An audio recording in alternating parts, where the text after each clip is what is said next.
Graça e paz, amados. A palavra de hoje é perseguição. O texto é Mateus capítulo 5, versículo 10. É verdade, Jesus foi perseguido pelos homens aqui na terra. Vamos fazer nossa leitura? Bem-aventurados os perseguidos por causa da justiça, porque deles é o reino dos céus. Vocês percebem como este versículo é parecidíssimo com o versículo 6? Vamos ler o versículo 6. Bem-aventurados os que têm fome e sede de justiça, porque serão fartos. Tanto o versículo 6 quanto o versículo 10 nos incentiva a praticar, a viver a justiça divina. Nenhum dos dois versículos nos ensina ou exorta a querer exercer a justiça na vida dos outros.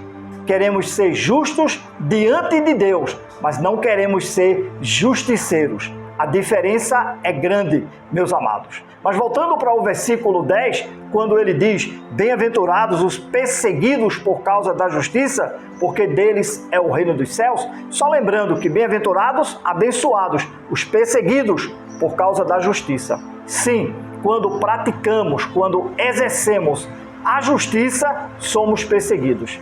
A verdade é, amados, que nem precisamos proclamar abertamente a injustiça do homem para sermos perseguidos. Basta viver a justiça, porque onde a luz chega, ela mostra as obras infrutíferas das trevas. Agora, o galardão, quando somos justos, é receber de Deus. Veja como é incrível, o reino dos céus.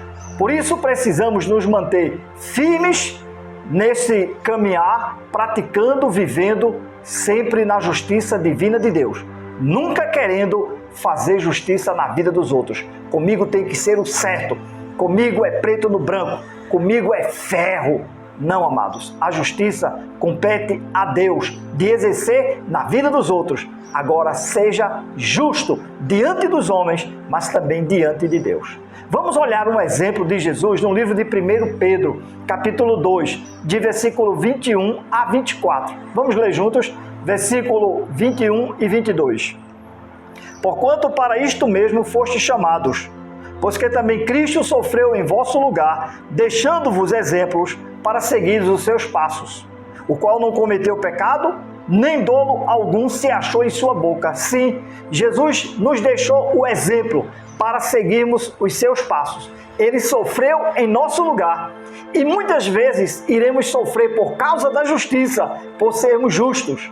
Agora, perceba que no versículo 22, ele diz que nunca cometeu um só pecado e que nenhum dolo nunca saiu de sua boca. Mesmo assim, sofreu a injustiça, a perseguição dos homens, pois ninguém foi mais perseguido por fazer o que é certo do que Jesus. Agora, versículo 23 diz o seguinte: pois ele, quando ultrajado, não revidava com ultraje, quando maltratado, não fazia ameaças, mas entregava-se àquele que julga retamente. Quando maltratado, quando ameaçado, Jesus nunca se levantou para querer exercer a justiça nos homens. Pelo contrário, ele entregou na mão daquele que julga tudo retamente. Sim, a mão poderosa de Deus, a sua destra, é quem fará toda a justiça naquele grande dia, meus amados irmãos. Por isso precisamos confiar a Deus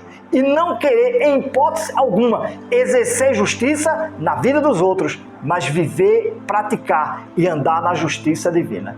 Versículo 24 diz o seguinte: carregando ele mesmo em seu corpo, sobre o madeiro, os nossos pecados, para que nós, mortos para os pecados, vivamos para a justiça. Por suas chagas fostes sarados. Ele carregou sobre o madeiro os nossos pecados, para que também morramos de uma vez por todas para o pecado. Sim, por suas chagas, Pedro está dizendo, fomos sarados, e ele nos entregou para vivermos para a justiça.